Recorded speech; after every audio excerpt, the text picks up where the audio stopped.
Tu ne peux pas soigner tes blessures émotionnelles tant que tu continues de fuir tes émotions. Un exemple concret pour la blessure d'abandon. Voilà, tu es en couple et donc tu envoies un message à ton partenaire. Et puis ton partenaire ne répond pas. Si tu as une blessure d'abandon, tout de suite, l'inquiétude. Tu voudrais qu'il te réponde instantanément, dans la seconde. Mais il ne le fait pas, pour diverses raisons. Donc ta blessure, ton insécurité, ta peur d'être abandonné va s'activer. Ta dépendance affective. Alors qu'est-ce qu'elle va faire? Elle va t'obliger à envoyer plein de messages, tu vois, pour vraiment rechercher ce lien, pour que l'autre te rassure, tu vois. Pourquoi? Parce que moi, je ne sais pas, je fuis mes émotions, je ne sais pas me rassurer seule. Et c'est là qu'il faut que tu travailles. Je t'explique comment, concrètement, là, maintenant. Alors, continue d'écouter.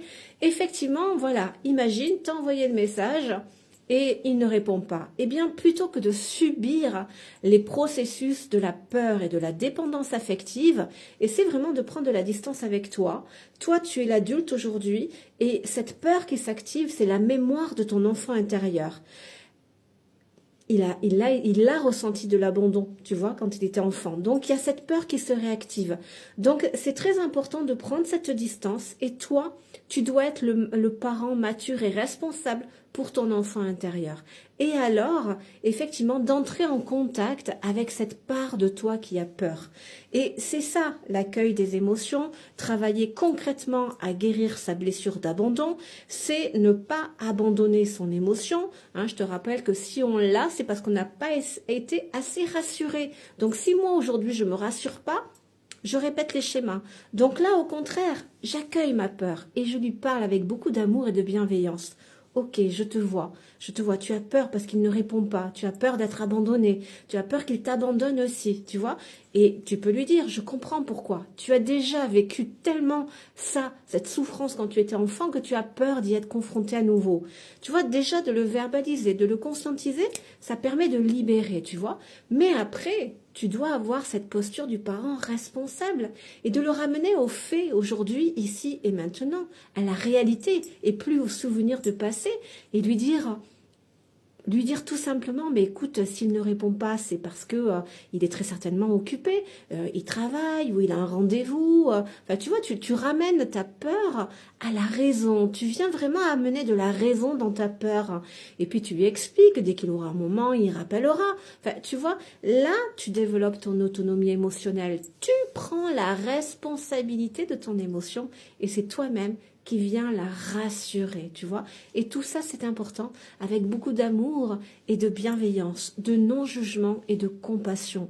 Parce que la blessure d'abandon est une blessure qui est profondément souffrante. Ce n'est pas un caprice, tu vois, on a profondément souffert. Et comme on a tellement peur d'être exposé à nouveau à une situation d'abandon, on va demander sans cesse à être rassuré au point d'en devenir étouffant.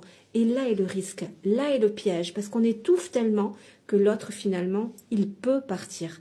Donc, c'est très important d'apprendre à développer ton autonomie émotionnelle, à ne pas fuir ton émotion. Si il met du temps à répondre, ou elle met du temps à répondre, eh bien, tu vas sentir la blessure s'activer. Prends-en la responsabilité.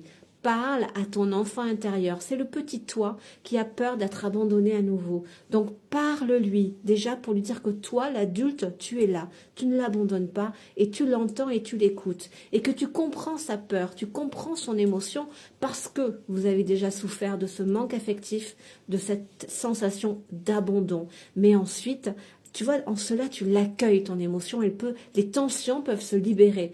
Mais ensuite, voilà, ça c'est très important, ramène de la raison là-dedans. Tu vois là, en lui disant que voilà, il travaille, il est peut-être occupé, et dès qu'il aura un moment, il nous rappellera.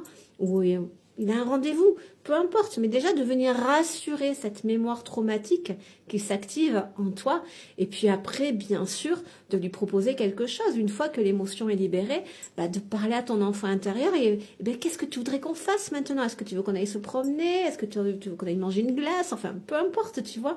Mais en cela, tu ne t'abandonnes pas.